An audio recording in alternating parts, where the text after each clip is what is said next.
Welcome to This Is Why I Don't Vote, a podcast. Episode 20, your new safe space to discuss sports, politics, social issues, and even religion. Well, we will take it all very seriously, but not too seriously. This week, one William Cosby.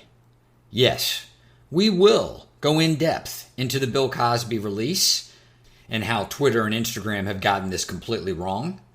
We will discuss a variety of sports, but namely one Phoenix Suns. And yes, I do believe in the Phoenix Suns. And we will look at the suicide of John McAfee, which, as you might have guessed, dear listener, was in fact a suicide.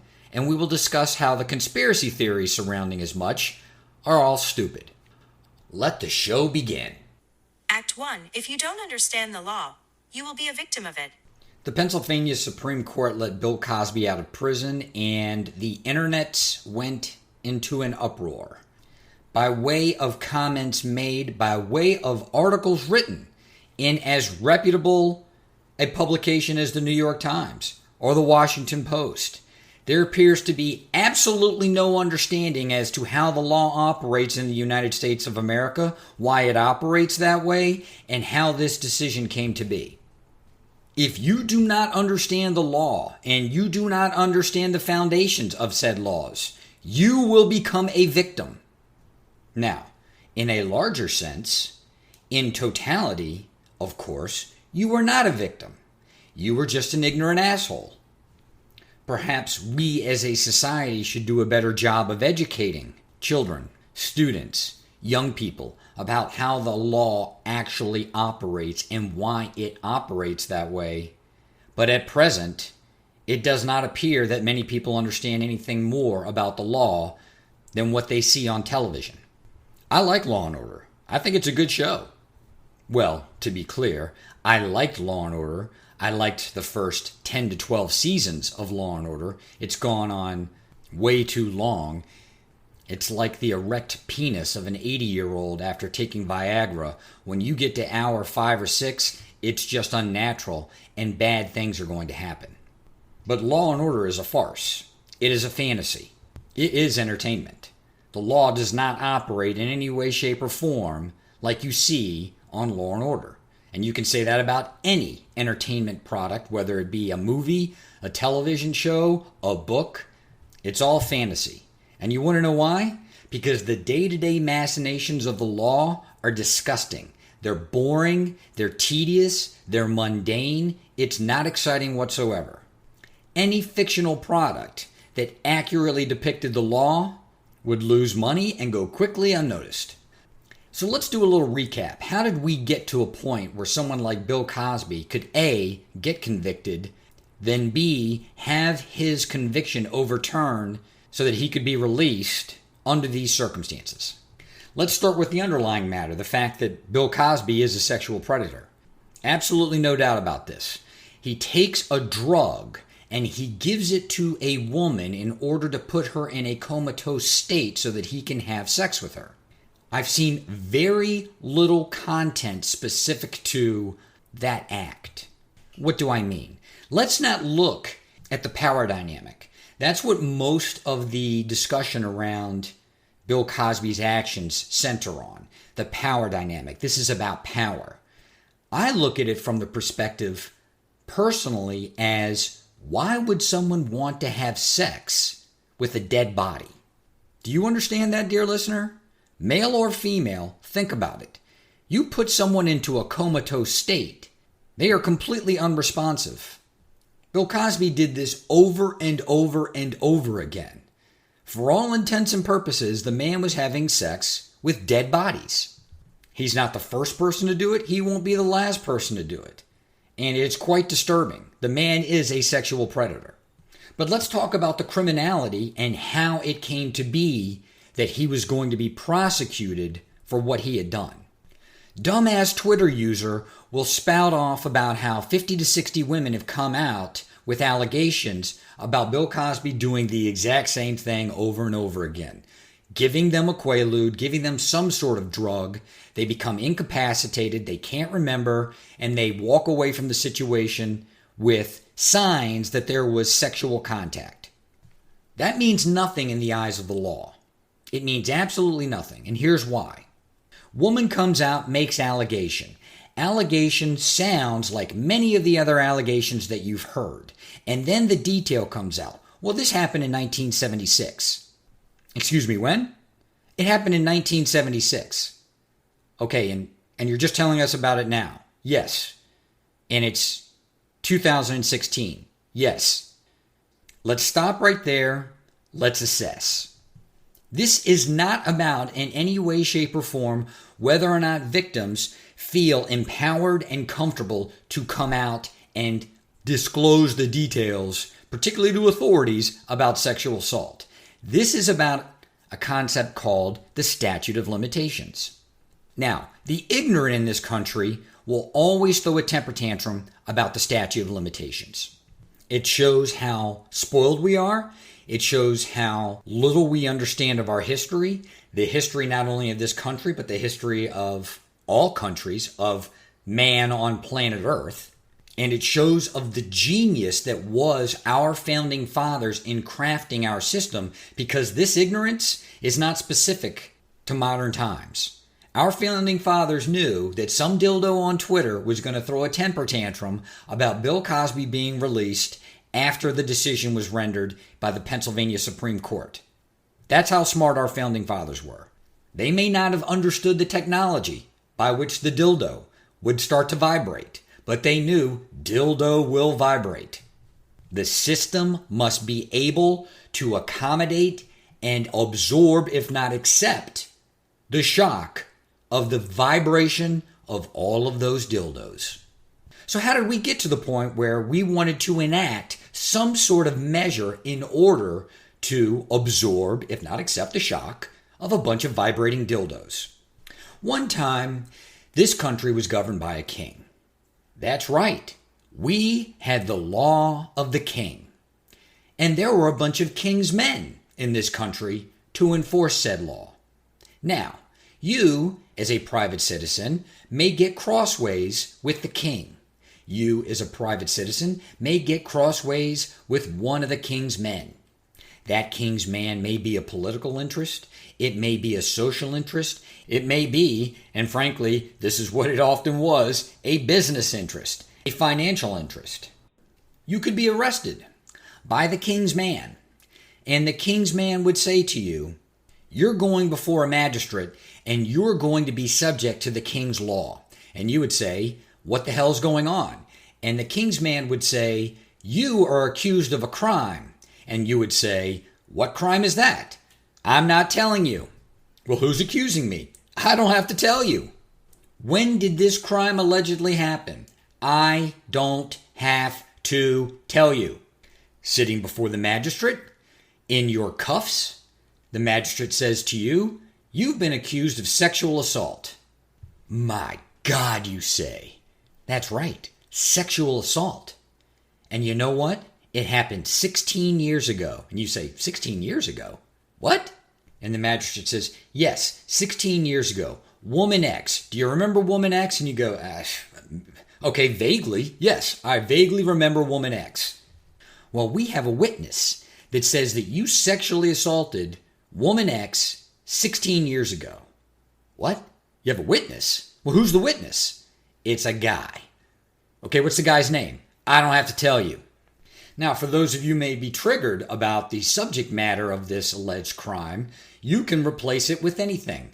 It could be you stole a pig 18 years ago, you stole a horse, or you didn't pay for a pig, or you didn't pay for a horse. They could make up any bullshit crime that happened decades ago. They could have any kind of witness that they wanted come in and testify against you. You didn't find out who that witness was until you were sitting there in the courtroom having that witness testify against you. And the magistrate had the discretion on whether or not you were guilty or you were innocent. Now, there are plenty of historians who like to point to the Magna Carta, and they like to get all masturbatory about how it granted rights to English subjects. And I compare the Magna Carta to the U.S. Constitution. The fact of the matter is it doesn't mean dick. It doesn't mean dick. What sets this country apart from every other country is the Bill of Rights. You want to celebrate any of your founding fathers? You want to give any of them a pat on the back? Go and look at the ones who said the Constitution to me is not worth signing unless we have a Bill of Rights that goes along with it. Because all you've done is you've empowered a government. The citizens of that government must then trust that the government is going to do right. And you know what? The reason why we're here is because we don't trust that the government is going to do right. So we need an individual Bill of Rights that protects the citizens from any bullshit government decree, bullshit government action. I'd like to note, dear listener, that in England today, there is no statute of limitations for criminal offenses. I think there are some limited caveats, but even today, you can be accused of practically any crime, no matter how long ago it was, and they can prosecute you. Statute of limitations are not some new concept. These were used in ancient Greece. I believe there was a 5-year statute of limitations for every criminal offense. The thought being, we do not want there to be this unlimited period of time where any, I believe the term of art was sycophant, where any sycophant could come out of the woodwork and just accuse people of crimes and we would have to address them. There has to be correlation in time to the reporting of the crime. No, I did not mean to make a rhyme right there. So let's get back to the heart of the matter. Even Bill Cosby, that piece of shit, still has rights pursuant to the Bill of Rights. And one of those is, look, there are crimes that he is alleged to have committed. They have far exceeded the statute of limitations. Therefore, he can no longer be prosecuted. So specific to all the temper tantrums on Instagram and Facebook and Twitter, of the 50 or 60 women that have come out and have accused him of using some sort of drug to then incapacitate them and have sex with them, only one fell within the statute of limitations in the state of Pennsylvania for them to prosecute. So let's talk about that. One case.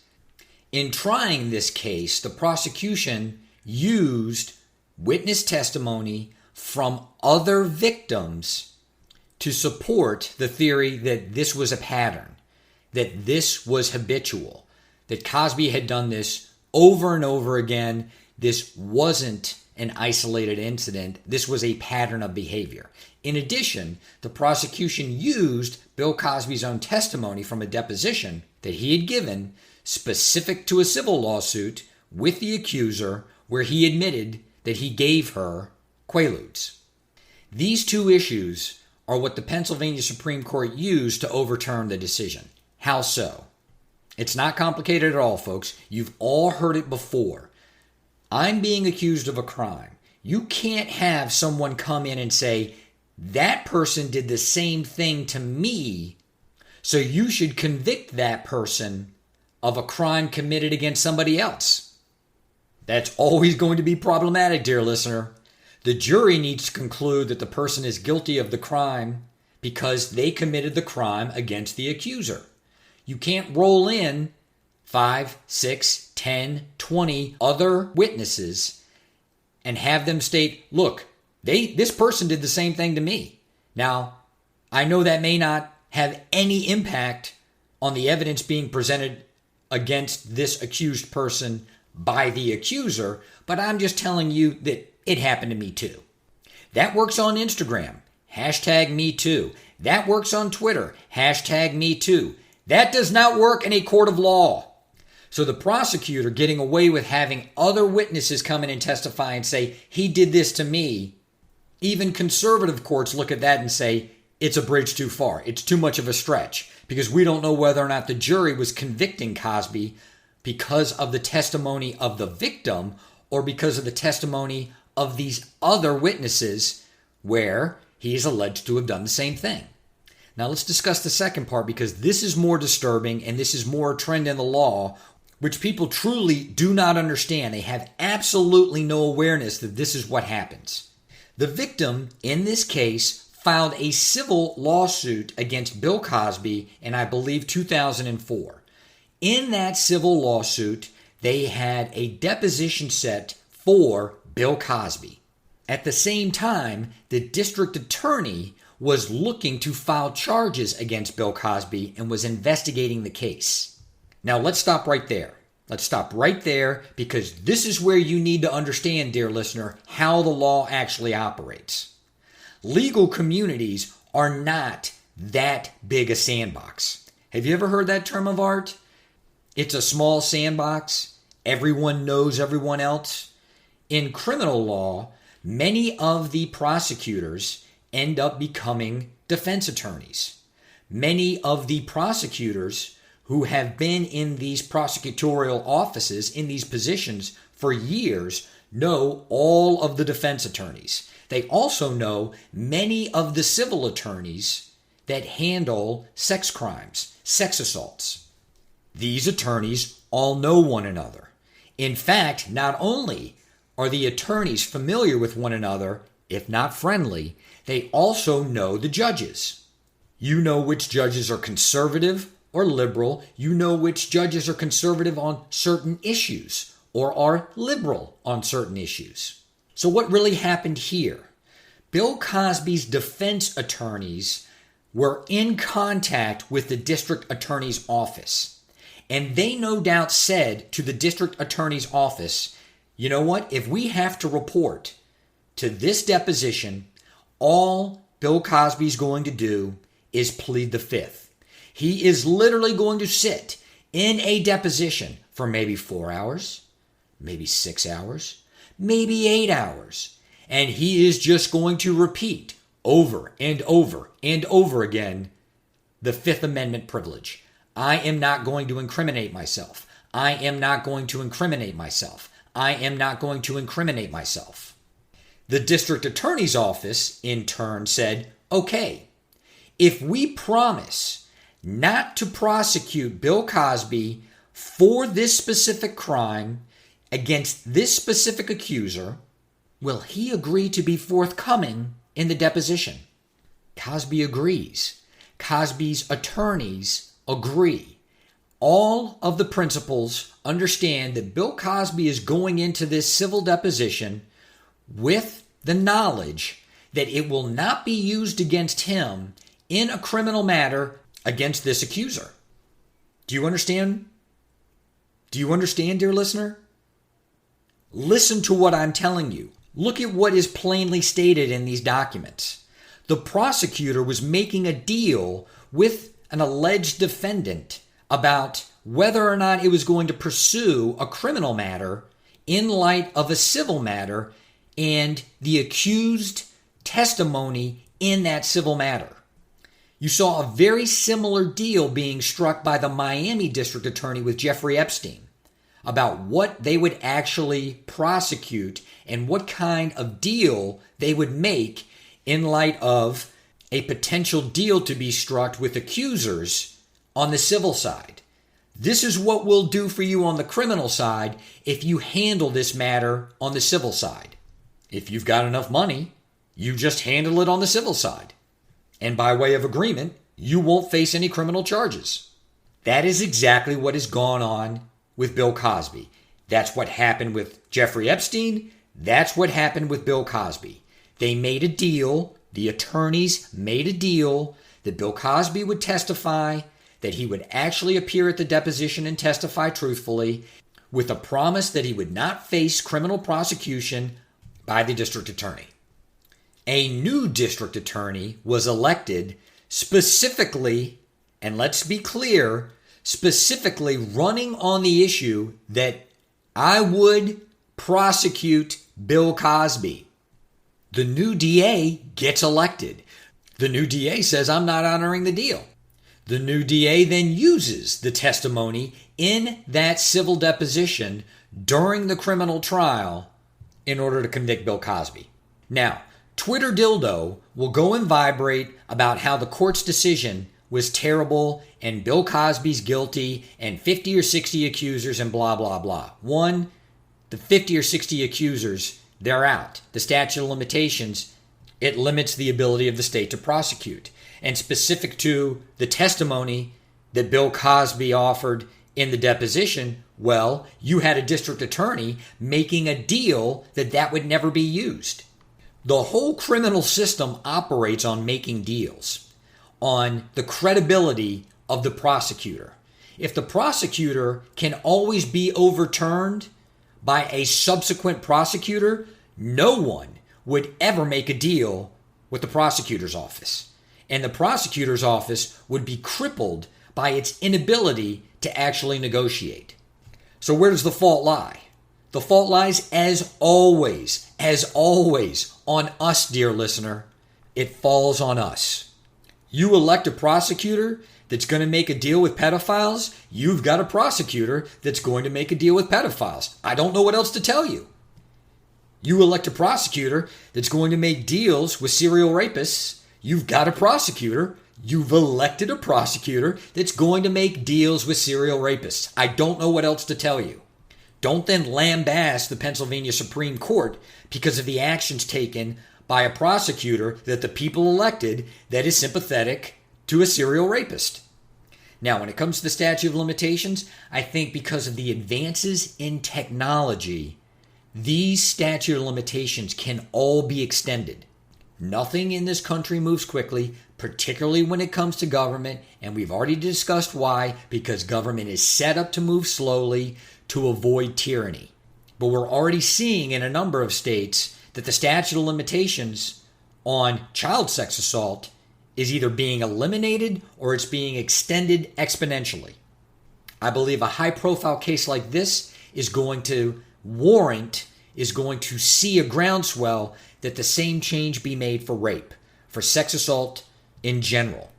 But to be clear, there is a good reason why statutes of limitations exist, and there is a good reason why district attorneys are empowered to negotiate, to make deals. We have the medical, we have the scientific technology that we now as a population, as a citizenry, we can go out and demand that statute of limitations for specifically child sex assault, but sex assault in general, be extended because the evidence will be there. The evidence is not going to go away. DNA samples will remain. Skin samples, hair samples, semen samples, they can be tested decades later. And specific to prosecutors, well, stop electing those sympathetic to child molesters and to serial rapists. As far as Bill Cosby goes, he's the next OJ. As much as I think it sucks that he's out and he's free, that man is a pariah. That man is not going to be able to go anywhere or do anything and not have looming over his shoulder the whispers, he's a serial rapist. He's a serial rapist. That may not be as bad as spending the rest of your life in jail, but it certainly isn't a life that I would want to live. Act 2, I believe in the Phoenix Suns. And other sports-related topics.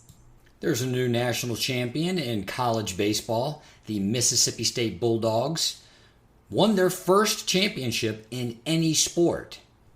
Given that they are an SEC team, I've seen them play. I did not think that they were the best team going in to the playoffs in Omaha, but they certainly played the best. Goes for any team in any sport. Play your best during the playoffs.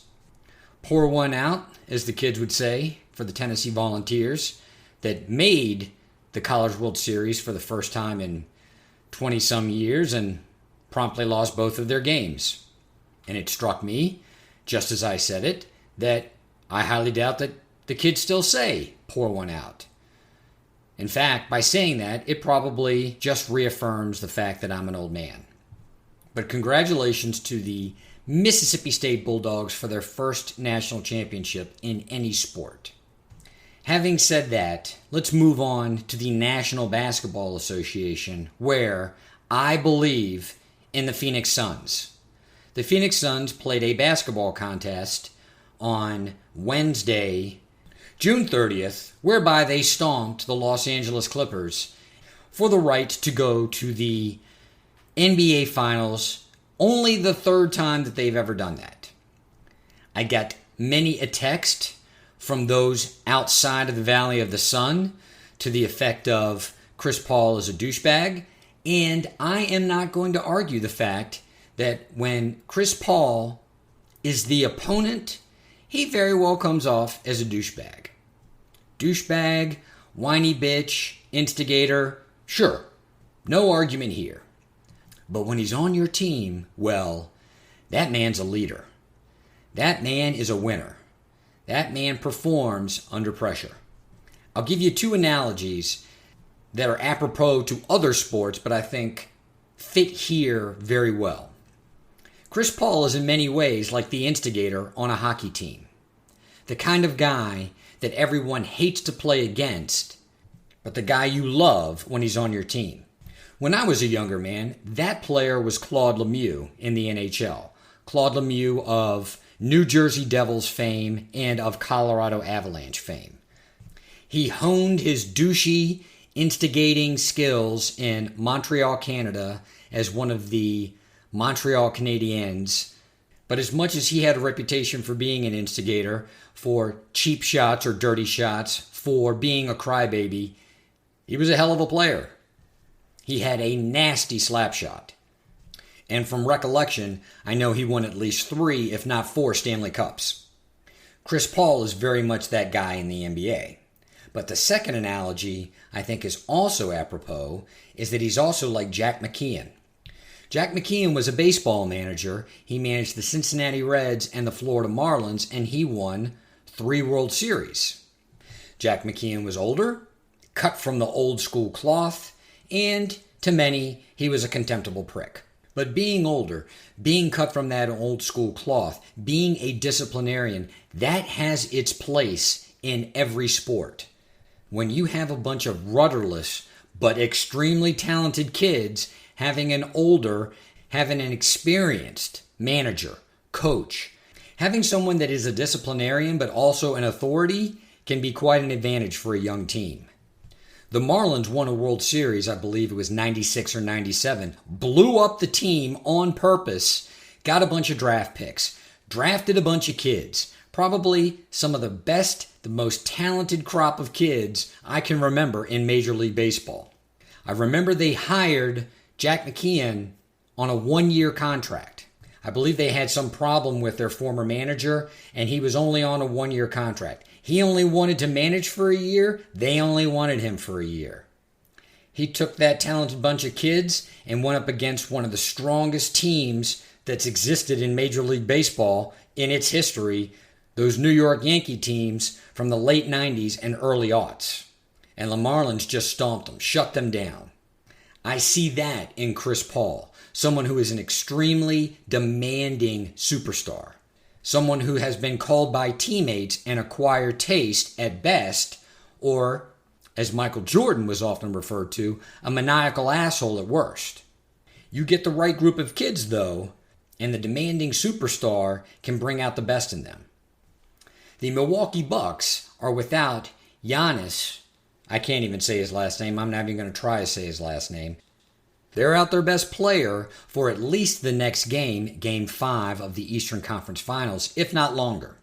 The Atlanta Hawks are without their best player, Trae Young, and I'm not sure how long he's going to be out. Perhaps it's fate, but I see the Phoenix Suns beating either of these teams coming out of the Eastern Conference Final, particularly if their best players are not healthy enough to either play or play at an 80-90% capacity. Given Robert Sarver's mismanagement of the Phoenix Suns over the course of the last at least 15 years, it is proof positive that the sun does shine on a dog's ass once in a while. I believe in the Phoenix Suns. Act 3. Here we go again. John McAfee committed suicide, children. John McAfee as a man resonates in the same vibration as most conspiracy theorists. Narcissistic, yet paranoid. A number of the dimmer conspiracy theorists just started in on all of his proclamations about how he would never kill himself. His wife, and we're going to get to that, his current focus on the word, his current wife, and her proclamations that the man would never kill himself. In 2016, there was a documentary released called Gringo, The Dangerous Life of John McAfee. And what this documentary did was go in depth into John McAfee's time after he left the United States and relocated to the country of Belize. I highly recommend that if you can get your hands on it, you go and you watch this documentary. It is a fascinating documentary into not only the life of John McAfee, but how powerful, rich people, particularly those that are willing to do so, to relocate to what would be considered a third world country, can so completely manipulate the powers that be in these countries. The very foundation of John McAfee's fortune was based in what people think is this antivirus software. But what the documentary goes into, and what is clear from this man's declarations over the course of his entire life, not only is he an apex narcissist, but he is an apex paranoid personality. Whether or not it's from some sort of bipolar condition, or whether or not it's because of drug consumption, of which the man had a reputation, and by way of reputation, a legendary reputation, this guy was always seeing a shadow around the corner. There was always someone, somewhere, out to get him, and in his mind, out to get you. I don't want to ruin the documentary for you, but numerous people posit, and some of these people are actually developers of the antivirus software themselves, that McAfee was able to convince people of a threat that did not yet exist, specific to personal computing and viruses. In fact, after John McAfee left his own company, he accused it of being nothing more than a shell game. Now, let's look at this finite issue. Let's look critically, not cynically. Many people, in the wake of McAfee leaving his own company, concluded quickly that this was just sour grapes. This was a man who was being pushed out of the company that he had founded and turned into a multi-million-dollar business. And this was just him lashing out because he was no longer in control. Narcissist lashes out after losing power. We all love that story. But what if there was a kernel of truth to what he was saying? And what if that kernel of truth existed because the man himself was the one that pioneered, that created that shell game? I don't want to focus on every one of the topics of the documentary and the input that a number of different people had into the documentary, but I do want to focus on the fact that it appears from day one that the man has been consistent in the way he is presented. Narcissistic, paranoid. That he had a bunch of money, that he had a highly visible public profile, allowed for these narcissistic tendencies, these paranoid tendencies, to be looked over. Does that surprise you, dear listener? Do we not do that as a people, not only in this country, but in every other country? This is part of the human condition. What I do want to focus on, though, is a couple of things that happened in Belize while he was there that really aren't part of the public lexicon of discussion. Part of the documentary goes into the fact that what McAfee wanted to do while he was there was tap into a number of exotic plants where these plants didn't exist anywhere on the face of the earth except for in Belize. And he wanted to use these plants to develop miracle drugs. A laboratory was in fact set up. Chemists were in fact hired. One of those chemists was a woman. And what this woman quickly realized was that John McAfee was in fact a paranoid narcissist. And that his grand design for such a laboratory, coming up with these breakthrough miracle cures using exotic plants that only existed in one place on the earth, was as much a delusion and a fantasy as something that he was willing to put in the time, the effort, and the money to accomplish.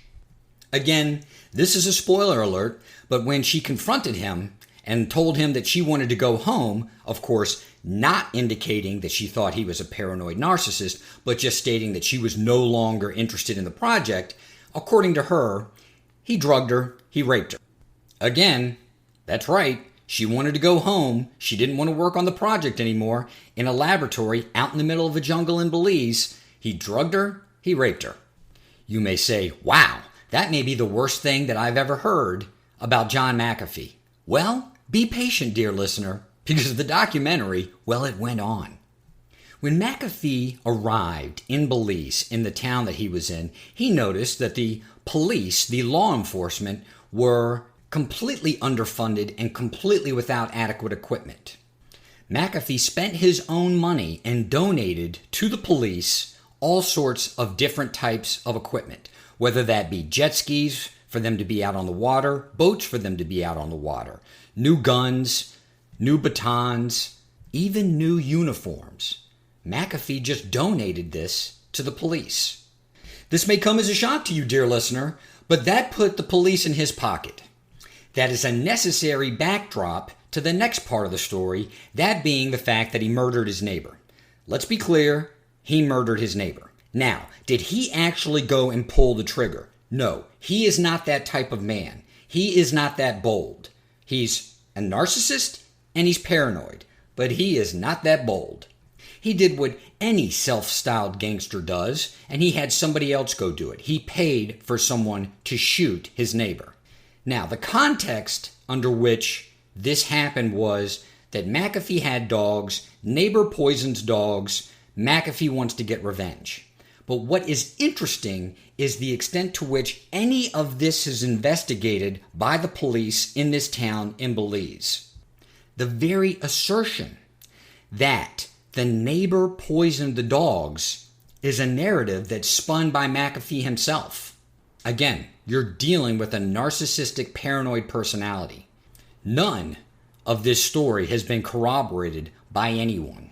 What is interesting about the timing of all this is that the National Police in Belize actually raid his drug lab. So his drug lab gets raided. Later that year, he ends up getting into this conflict with his neighbor and has somebody kill his neighbor. Now, let's discuss that. Although McAfee had the police in his pocket, what he also had was a lot of money and a lot of influence over people in the community that really didn't have any other options for employment than to work for McAfee. And what many of these people allege in the documentary is that McAfee started his own little pseudo-militia. These were people involved in petty criminal activity all the way up to people who were involved in gangs in Belize, and they were working for McAfee. So he had free rein to do what he wanted via this pseudo-militia that he had created, and he also had free rein because he knew he wasn't going to have any police intervention. So it's completely plausible that he had a third party murder his neighbor for money.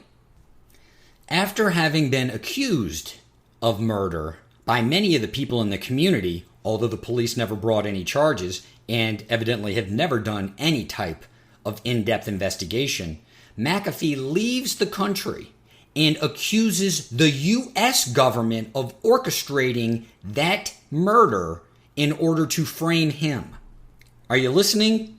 Are you listening to what I just said, children? The man in 2012 very likely orchestrates a murder for hire and then flees the country that he is in, claiming that the United States government actually orchestrated that murder for hire to frame him. Paranoid narcissist. Somehow, this escapes popular culture.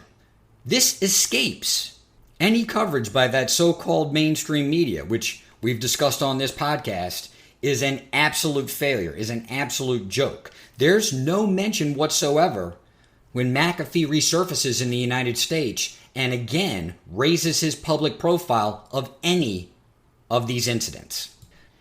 John McAfee runs for President of the United States under the Libertarian ticket. The man is in numerous press conferences. He does numerous public appearances. It is only the crew, the director of this documentary, that confronts him about what happened in Belize. There is really no mention of it. He never has to answer for it. Now, again, I want you to watch the documentary, dear listener. It is well worth your time, but I found it very interesting that when he was confronted about not only his role in orchestrating the murder, but his accusation that it was the United States government that had actually committed that crime, he just walked away. He didn't want to address it in any way, shape, or form except for the fact that he did. There's a very odd but telling confrontation where you can see in his mind that the wheels start to turn and he wants to go into that mania. He wants to go into that paranoia. He wants to be able to confront this director about how he is a target of U.S. government espionage. But he knows he can't. Now, in looking at this conspiracy theory, what I saw online, what you saw in the media, it's very surprising to me how little detail was provided about why John McAfee was A, a wanted criminal, and B, in Spain. McAfee, during the course of his increased public exposure, was a crypto guy. He was pushing cryptocurrency as the next solution to all the world's ills while he was running for president. It turns out that what he was doing was with a partner buying up a bunch of different types of cryptocurrencies, pumping them up, selling them to dupes, and then dumping it. A system that could have been derived in the 1910s, the 1920s, the 1930s. Classic pump and dump. He got caught, he got indicted, and he did exactly what he did when he was in Belize. He ran. Now, as you know, dear listener, all innocent people run from crime, right?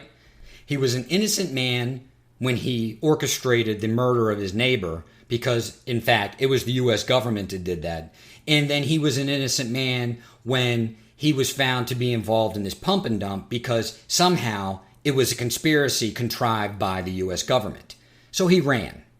He got caught in Spain. He went through the extradition process in Spain. He knew as a guilty man that they were going to extradite him. He knew as a guilty man that as soon as he stepped foot in the United States of America, he was spending the rest of his life in prison. And he did, as we have discussed in this very podcast, what people with no hope do. They kill themselves. Now, McAfee, over the course of the time that he was imprisoned in Spain, was protesting as much as he could that he was a target of a U.S. conspiracy, of a governmental conspiracy, and that he would never kill himself. He did this for months, if not years. Never let it be said that this isn't a program of culture and sophistication. I was immediately struck by the words of William Shakespeare. He doth protest too much. These were clearly the ramblings of a paranoid narcissist who would be as likely a candidate to kill himself as any who had committed the crimes that he did and was facing the kind of time that he was facing. His wife comes on and does some boo-hooing, saying that he would never kill himself. And it immediately struck me, and it has not been represented in any way by the media. Look at that situation. Here is a man who is 75 years old. How old was his wife? Let me tell you a little secret, and you can visually verify this. She's not 75 years old. She's not 65 years old. She's not 55 years old. Maybe by a stretch she's 45 years old and just that well manicured. But no, dear listener, she looks like she's in her 30s. That brings me to my last element about John McAfee, the predatory side. John McAfee always preyed on younger, more vulnerable women, particularly vulnerable financially, and those were the types of women that he went after. He reminds me of Floyd Mayweather. Mayweather routinely complains that he is a victim, that he's a target of women, but he always goes after the same type of woman. Poor, uneducated, financially vulnerable. That's John McAfee's type to a T. And although popular culture media outlets will not say this, I will. I'm going to spoil the biggest reveal in the documentary to you right now, dear listener. And again, even after having spoiled it, it is still worth your while to go and watch it. John McAfee took advantage of numerous women while he was in Belize, numerous women that were 30 to 40 years his junior. These women were poor, they were uneducated, they had very little options in their lives to make any type of money, to make any kind of progress. And he dated them all contemporaneously. That's right, he had numerous women that he was dating at the same time, and many of these women knew it. 18, 19, 20-year-olds. Many of these women were in the documentary talking about their relationship with John McAfee, and they all had one story to tell in common. McAfee had a specific fetish. That's right, dear listener, quite specific. McAfee would have the women lie down, and whether or not he straddled them, whether or not he stood over them, he would defecate on their chests. That's right, dear listener. He would defecate on their chests. Now, in light of the Bill Cosby episode, the segment that I opened this podcast with, I look at something like that and I think, as much as it may be a sexual fetish, it's certainly about power. This is certainly about a man demonstrating his power over these poor girls, over these girls who were so desperate for money, for a better life, that they would allow for him to do this, and then they would keep coming back for more. So in looking at this new wife, this new young wife, and her protestations that this man would never kill himself, I actually feel bad for her. And you want to know why I feel bad for her? Because a predator looks at prey as prey. A predator does not change its stripes. This man very likely did despicable things to this woman over the course of their so-called marriage, and did so because she was desperate. And in that desperation, she was willing to believe anything, and she was willing to do anything. John McAfee was a weak, narcissistic, paranoid cunt. He was a coward that was able to use his money to manipulate poorer, weaker, dimmer people than him.